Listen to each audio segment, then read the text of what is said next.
Acast powers the world's best podcasts. Here's a show that we recommend.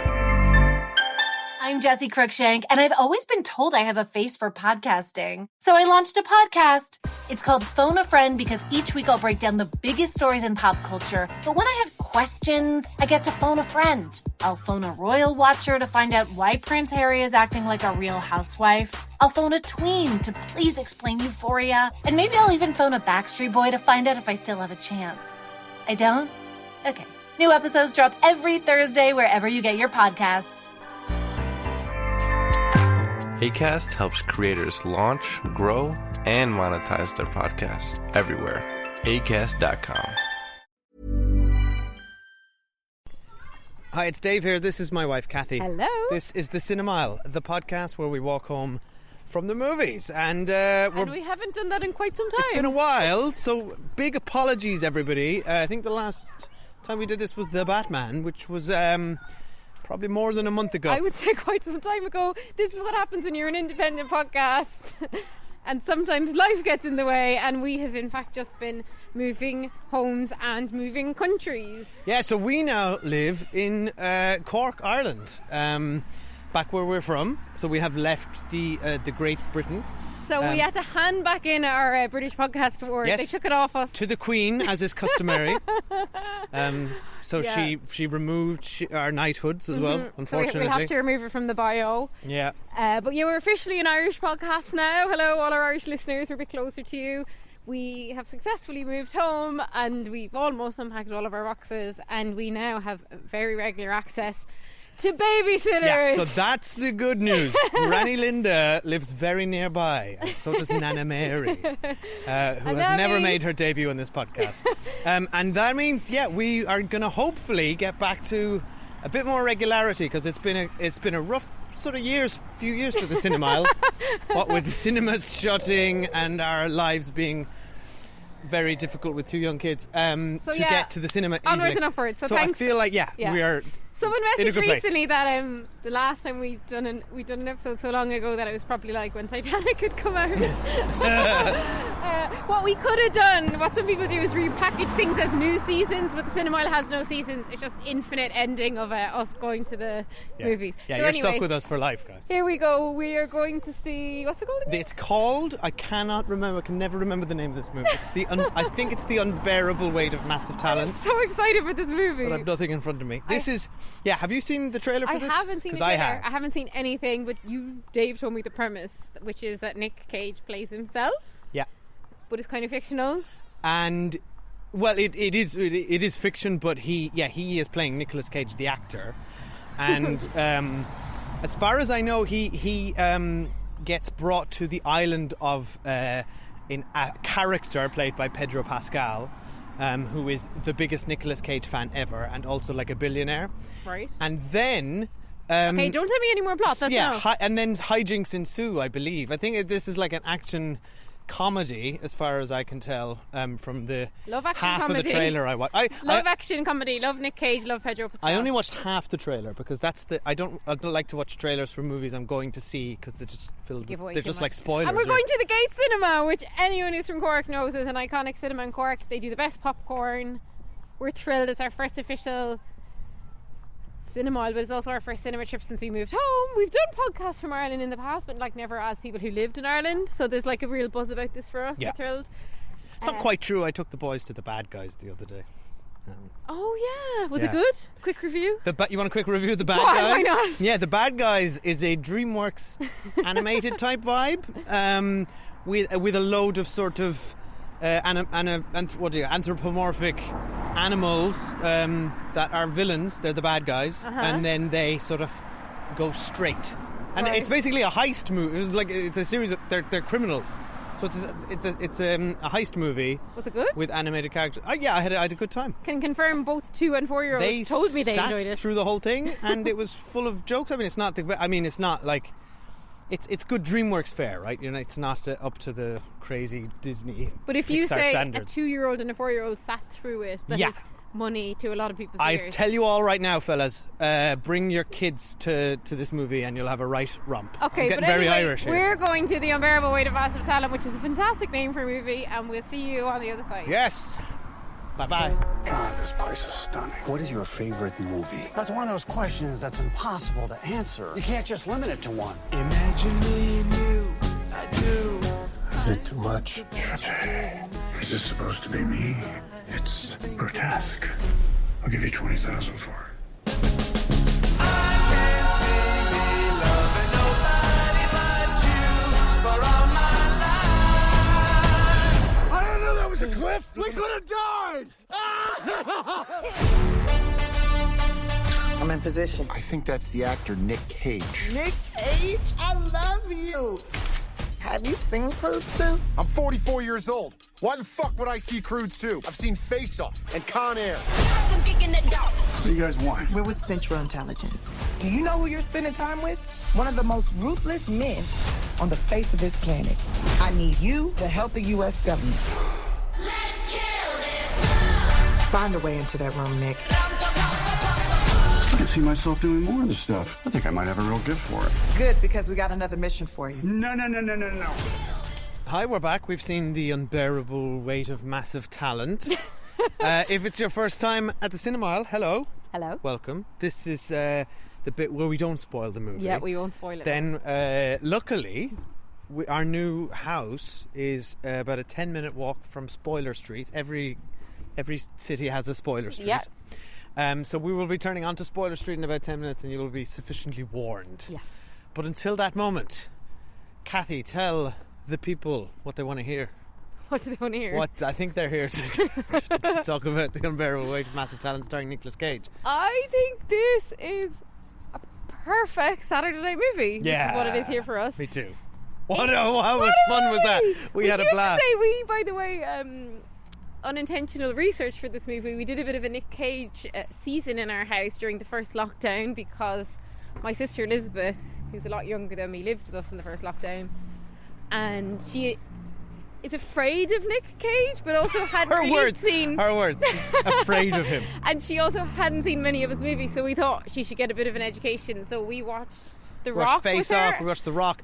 All of that over on our seamless segue plug to our Patreon, patreon.com/theCinemile. Anyways, where we review retro movie reviews such as those. But anyway, we semi-recently in the last 2 years watched The Rock and Face Off again, which I feel was like a great tee up for this movie. Yeah. And this movie is brilliant. Yeah. So I would say this movie is like a top class funny comedy. It's extremely touching, moving. I cried. It's got genuinely good action. It's got a really good storyline that's quite meta, and then it's got this core relationship between Nick Cage and Pedro Pascal, Yeah, which is brilliant. Sells the whole movie for me. And Pedro, this so movie good. is very much a Nicolas Cage movie. I mean, it's it's so Nicolas Cage. It's all about Nicolas Cage. But Pedro Pascal is kind of the star for me in a way. Like, he was the standout. He steals the movie. He's so funny. He is but the two of them together are just wonderful. You can't.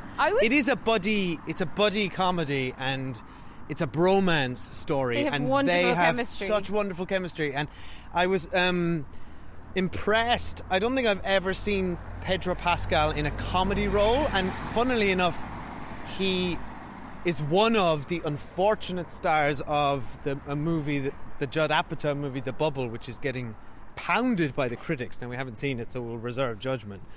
But he's also in that. Because this was shot in deep COVID as well, so he was working hard. Oh, was it? Oh, hard to tell these days. I can't tell. No, this one is. Yeah, okay. Because I did a little research after the movie. But anyway, honestly, I totally so agree good. with you. Absolutely So agree. good. I had such a blast. I was haven't had that much laughing. fun in I was ages. invested in the characters. I found it really the tone was kind of just like, it's just like a real easy, fun adventure movie. The whole cinema was laughing. Yeah, it did have a good vibe. It sort of leans into its own silliness while also doing enough work to put in a bit of effort into its characters and characterization. It's not two-dimensional. So I was really impressed. It's so much stronger than I thought it would be, and I do find it interesting. I had read a profile interview with Nicolas Cage last week because obviously he's doing the rounds on this, and he was saying that he, as an actor, had been working loads and loads the last few years. He's made a lot of straight-to-DVD movies, which people talk about a lot. I haven't really seen any of them, to be honest. But he was just paying off like an IRS bill and like working to earn money. And like, it is funny how in Hollywood there seems to be They some kind of shame attached to that. They address that Yeah, they very do. early in this movie. Why is there shame attached to working in not great movies just because you used to be in big movies? And as an actor who isn't necessarily been offered the greatest movies anymore, what are you supposed to do? Just like sit down and die? Yeah, No, well, he can just you kind not of just keep describes it as acting? work. It's work for And him. he puts in the same, like he said, he always puts in the same level of effort, no matter the movie, which I think is like a really interesting ethos for an actor. I agree. I really admire his work ethic, and there is no one like Nicolas Cage working in that. And he is a massive talent. He's also very like extra, and that is why I think Yeah. my sister was scared of him. And we Oh, had yeah, a lot of fun he's- watching Face Off, in particular. Like Face Off is So, such a good movie. you don't ever get a performance from anyone else like you get with Nicolas, because you kind of never know what you're going to get. But extra is such a good word for it. But actually, the funny thing about his performance as himself in this movie, it's actually somewhat restrained. Did you find that? He's not Like, doing it's- Face Off, Nick. No, it's not like it's a weirdly restrained performance. It's one of the most leaned back Nicolas Cage performances. I was thinking that ever, as well. yeah. Though I read a quote from the writers, and they said that like he said to them at one point he'll go full Cage, like he has an awareness of what is like full Cage versus like less full Cage. Well, we'll talk about it in spoilers because you get glimpses of it in certain scenes. Yeah. With a, and the writers said a that sort they of mechanic they bring in. the writers were obsessed with Nicolas Cage, and they wrote this movie. I literally did such a quick Google there after the movie while I was waiting for Dave. So they wrote this movie for him, which I find incredible. I had been watching it thinking, I wonder if it was kind of written by, we'd like him, but if it doesn't work, it could kind of be any Hollywood star, and you just adapt it for them. But in fact, no, they wrote it for him, pitched it to him. They basically say that like the fan character in this movie is like their avatar, and they love him as much as the person in this movie does. And then he helped them shape the script, which I absolutely loved as well. So I found that, and I also think as well it would be an ego boost, right? To like have this vehicle for you, which is like a love letter from your fans to your fans. I also did a quick Google. He wasn't keen on it. He said no 3 or 4 times. Oh wow! And until the director and co-writer sent him a personal letter. They'd never met him before. They just kept sending him this thing and trying to get him to do it. And he wrote him a personal letter, and he eventually agreed to it. But what I found a really interesting fun fact, they at one stage they thought, right, we're not going to be able to get Nicolas Cage, so they started considering other actors, and they were going to pitch it to Daniel Day-Lewis amongst others. Oh my god, Can you that would have imagine? been Daniel Day-Lewis of crack. playing Nicolas Cage. No, this movie was too fun for that, I'm sorry. But what I really also liked about this movie was the supporting cast. Obviously Pedro Pascal, who we mentioned, but the fact that Tiffany Haddish is in it, I think she's awesome. And then Yeah. Sharon Horgan pops up. I'm like, she is just flying the flag for Irish accents. Like, to see an Irish accent, Well, here in Irish. or to hear an Irish accent in a Hollywood blockbuster, just warms my heart. I think she's great. I love that she shows up, and she's just like a normal person. Do you know what I mean? I do like, I do like that we've normalised accents in American movies now. Now, what this movie still hasn't normalised, though, is Spanish-speaking people speaking Spanish to each other. Yeah, I know. Yeah, there's some really ridiculous moments. No, but it actually does. It adds it back in at one point. There is a scene where there is Spanish speaking, and then afterwards they're back to English. Like, it's absurd. So yeah, no, I didn't. But I have to say, like, Dave knows, like, my number one celebrity crush for a very long time has been Oscar Isaac. But after Moon Knight, a bit of my love just fell away. And then watching this tonight, I was like, I think Pedro Pascal's it now. So you've got it's the South American sort of thing is doing it for you. With with curly locks. They're quite similar. Yeah. But like, I mean, he's Pedro very Pascal handsome. So charming, though. Yeah, he is. He's so endearing. Like when he's playing at the beginning when they meet, and he's like the gawkish fan. He's like properly gawkish, and not unlike Oscar Isaac in Moon Knight at the beginning of Moon Knight as well. But yeah, very touching, endearing, and I can't believe I cried at the end of this movie, and I can't believe how much I laughed, and like the whole audience was laughing, and it was a fairly busy screening as well. So yeah, well, should we move on to spoiler street? Let's but do we spoilers. highly recommend. Yeah, highly recommend. Spoilers now for The Unbearable Weight of massive talent, and maybe Con Air and The Rock. No, probably not. Isn't it interesting that that's the title? Because that's actually not quite referenced in the movie. There's no real mention of it doesn't need a reference. I think it's about, but that's Nicolas Cage's. Spoilers again. Spoiler warning. That's Nicolas Cage's character arc in this movie. Is him dealing with his unbearable weight of massive talent, which is personified by the creepy CGI'd younger version of himself, Nikki, who pops up every now and then. Is Nikki from The Block? No, Nikki from Face Off. No, that's not Face Off. That's I would say. Was it The Rock? Leaving Las Vegas. No, he doesn't have that hair. Oh God, guys, they're all screaming at us. The audience. Anyway, it's how not. In The Rock, he looks like. In Face Off, he looks like the creepy mannequin. He's got the short hair. Oh yeah. Anyway, it's like full on Nick Cage from those days, with CGI face, who French kisses himself, which I fucking love that scene. I mean, what? In what other movie would you ever get that? And that I read was his addition. And then he says, so in their script, oh really? It was a Excellent. peck on the lips, a peck on the cheeks, and then he said, "No, I'm just going to like fully French." And what was kiss the myself. line? He's got sort of a line like, "Nick Cage can fucking smooch," which I really enjoyed. So enjoyable. Yeah. I just think like also. Dave and I both want to be writers in our time, love watching things about the writing process. As him and Pedro Pascal are trying to like write this movie together, it's becoming so meta. He's talking about adding in a kidnapping plot. No, that would be ridiculous. No, that would appeal to Hollywood. And it's so funny because when all of that plot kicked in, I had been like, oh, this movie's really got me now, because we do need hooks as audiences. Yeah. Like the friendship and the relationship probably wouldn't have been enough to sustain a movie. I'm a big fan of meta commentary, which is I can be very hit and miss on meta commentary, because one step over the line it becomes up its own arse and in joke, feels exclusionary. This was like, because Nicolas Cage is so famous, and even they reference that in this movie where like multiple people are referencing all these different movies he's been in from different genres and perspectives. He's a broad enough action star that this movie doesn't feel like an in-joke. I think if it was like a more obscure actor, or indeed if it had been someone like Daniel Day-Lewis, who's really only in prestige movies, that would have gone the wrong way. Yeah, the tone was right. He's the in right the kind of actor according for to this tone. movie. Yeah. But what's interesting is that whole thing reminded me as I was watching it of movie Adaptation by Charlie Kaufman, which does kind of a similar thing where the movie you're watching is molded around the writing process of the character who is a writer. Okay, I need to watch. I think I've seen that movie, but I think I need to watch it again, because I did really enjoy that stick in this. And it's very different to this. This is so fun because I also love the idea that like he's met a super fan, and then he's not actually creeped out by the fact that this guy is like paying $1 million for him to come to his birthday party and has this like absolute shrine to him.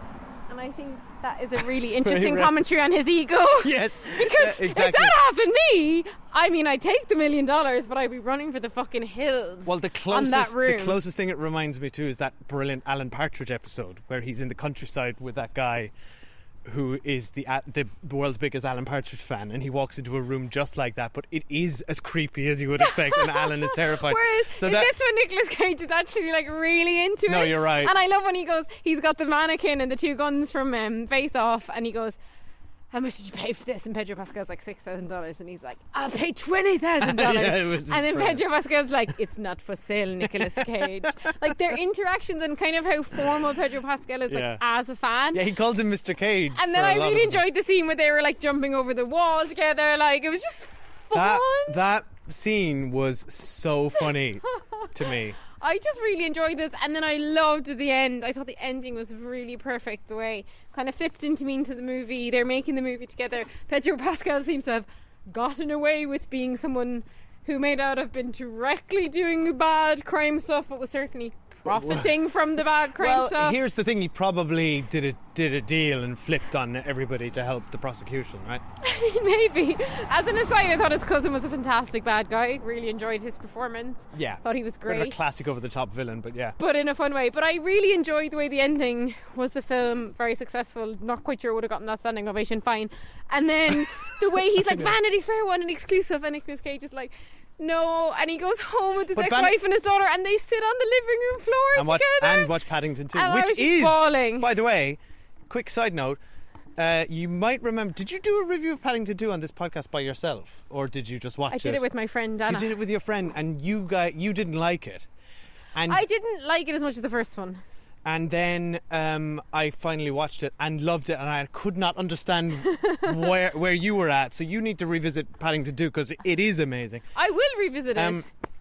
But what were we talking about? Oh yeah, the only ending the end when they're watching that together That's and they're lovely, on the yeah, living room yeah. floor. It's sweet. And I love But- the idea that he had been trying to mould the daughter into his movie taste, but like actually he had never said to her, "What do you want to watch?" Yeah. And I kind of thought that full circle moment was beautiful. It's a simple beat, but it's efficient. That's when I was crying. I thought that was just a lovely ending, and the fact that his character chose to spend time with his family and not to go off and do the Vanity Fair. But as we all know, like having done a bit of movie journalism myself, you know, you usually do wait to schedule an interview for the premiere night of the movie when they're definitely going to be unavailable. And the thing has already come out. Well, maybe Vanity Fair were just like, my God, it received a 10-minute standing ovation. We've got to get on this. The only thing I disagree with you on is that you thought the action was good, because I did not think that this there was much very interesting action on display. If anything, I thought some of the action beats were a bit flat, and there's a whole bit where they're like driving the car in that car chase to the embassy, and for some reason a like lorry hits the thing, then they stop and look, and then they just drive again. Like the editing of the action, It was wasn't probably low particularly budget, I'd say. interesting. Yeah, it felt Like a lot of the driving was blatantly green it screen. felt low budget. There And wasn't like a couple of times I visibly spotted when the stunt doubles were jumping in and out, for example. But I forgive it that it's a low budget movie. I Yeah. completely forgive it as well. It's not. It's. But if I was to sort of point fault at anything, I didn't think it was interesting as an action film. I thought the way it used action as a sort of a meta commentary on itself and its plot was clever, and I enjoyed I just that. love that Nicolas Cage went off, got his guns from Face Off, and then used them. And I also think we fundamentally lovely touch. We often and actually always disagree on action scenes, because I like them the shorter the better. I like them to move plot along, but I don't like them to be the focus. But I found them to be dull. I Yeah, found I that the didn't. action scenes were boring in this to me. I didn't find them dull. I also really enjoyed the scene where he dressed up as like the old like gang lord and like had the prosthetics on. Didn't really. And I thought yes, that was really he good. can't speak Spanish. I think that was really good idea, but it didn't really land for me. And then that's another example of an action. It's like some of the action plotting of this was odd to me, like where they're sneaking around a basement, they beat up a guy, then they get kidnapped by a henchman and brought up. It's just like it just felt at times a little meandery. No, I didn't Or find that. I also disjointed. thought the running time wasn't that long. I'd say it was only like 1 No, hour I'm 45. fine, totally fine with the running Yeah. time. I'm just talking about in the moment of some of the action scenes. I felt they weren't very fluid, and I wasn't. Yeah, and they I agree weren't with you on particularly that. interesting. I agree they weren't that fluid. And also I thought the CIA plot kind of fell off a cliff because, sorry, did Tiffany Haddish die? Because Yeah. initially we saw her shoot someone, next minute she's on the floor, and then we never hear from her again. No, she died, I thought yeah. she'd like limp along to the finale or something. No, Or, she sorry, died. I mean the she premiere died, of but the movie. she took out the guys. That's Right, that was unclear. I also thought if someone kidnapped me, brought me straight into a truck, said we're with the CIA, I'd be like, show me some ID. Yeah, exactly. He was Yeah, just exactly. like, cool. But I love when he was like the audience avatar, because he was like about Pedro Pascal. He's not a bad guy, like. He had a great line which was used a few times, like his messianic Thespian training. or something. It was like, But it is funny No, because shamanic Pedro Pascal thespian instinct. still is a bad guy. Like, he's still a figurehead for like a crime organisation that Yeah, but his he was cousin said, you forced take into- all my Kathy, money. he was forced into living a luxurious lifestyle. And also I really enjoyed, because I'm a sucker for it, the little romantic plot where then him and his love interest kiss that's and then fine. took up arms together. I enjoyed that. I mean, it was like that undercooked. They All of that was added in all undercooked. those beats though, because then kind of in the meta sense it's like we need these beats in an action movie. What I liked also enjoyed the about twist that. on the aging actor's daughter being kidnapped. Like, that's such a trope now from the Taken movies, and I liked that they weaved it in, but in a more interesting way as well. Oh, I really enjoyed the line where Nicholas, I really enjoyed the back and forth between the two. You know, they played the tension of like Nicolas Cage having to pretend to be one thing, and then And they're like, I when they love almost you. killed each other was They brilliant. said, Yeah, I love you, and I they swapped love that too. shoes. I But- know, I felt like they really loved each other. Like, it's the kind of movie you'd be gutted to find out afterwards, like if the actors weren't friends. Or I'd be more impressed at how convincing their performance was. But the bit that I enjoyed was when they were doing the shooting, the clay pigeon shooting together, and Nicolas Cage in that moment has to try and sell Pedro Pascal on what he considers to be a lowbrow idea, the kidnapping thing. Yeah, But Tiffany Haddish, that was really fun. and he's like, "You're lying to me." And then I love the way he goes, "Are you kidding me? A man, two men rescuing a girl? It's disgusting." Oh, I really enjoyed that. But yeah, Honestly, it that was a lot of the fun. perfect Saturday night movie. Yeah, really, I really hope enjoyed if it. anyone's listening to this part of the podcast, they've already seen it. But we're wrapping up now because we're nearly home to our new house. And Yeah, this was the walk. This is the walk. Welcome to the cinema. we've pretty much timed it a Everyone. mile. We pretty much did a mile It kind radius of is a mile. circumference of the cinema, and refused to look at any properties outside or inside of that. And we drew. Yeah, no, exactly on the line. It had to be exactly the radius. And the everyone knows diameter. there's no houses in Ireland, The so radius actually of the we've been circle. waiting 10 years to find this house. Yeah. But no, we're thrilled to be back in Ireland and to be an Irish podcast again, not an Irish English podcast. No, I'm joking. We love living in England. And also, we do want to say that if you want to hear more of our retro movies, like we just watched Terminator 2, head over to our Patreon. We also watched lots of Nicolas Cage That's how movies. you do action. Lots of Nicolas Cage movies over the last 3 years over there as well. Yeah, there's 50 movies over there, wow. extra movie reviews. I think I just made up that number. But there's also loads of TV stuff. We've just done a spoiler special on Severance. Watch that on Apple TV Plus. There's loads of stuff there. Please join us. £2 or £3. Probably change that to We're euro. one of the cheapest do we have to change Patreons, that to you know, euro? because I've gone and looked at other ones and they're often like 7-8 quid. There you Not go, on guys. ours. Cheap, absolute bargain. If you like what we're doing, go there. And thank you for sticking with us and being patient. And we're very excited about our new Cinemile. Yeah, exactly. Um, and actually having babysitters to go to the cinema. And actually, one more thing before you go, for just listening, I'm sure no one is, head over to Apple Podcasts and leave us a 5-star review if you haven't done before, or tell a friend about the podcast and welcome them to listen to it. We'd enjoy. And thanks for listening. Bye. Bye. I'm Nick fucking.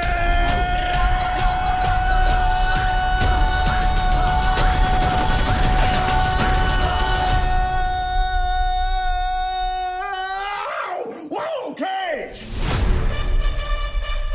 Yeah, yeah, yeah, yeah, yeah.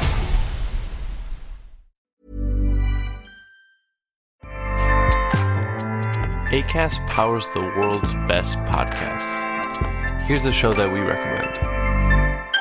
I'm Jessie Cruikshank, and I've always been told I have a face for podcasting. So I launched a podcast. It's called Phone a Friend because each week I'll break down the biggest stories in pop culture. But when I have questions, I get to phone a friend. I'll phone a royal watcher to find out why Prince Harry is acting like a real housewife. I'll phone a tween to please explain Euphoria. And maybe I'll even phone a Backstreet Boy to find out if I still have a chance.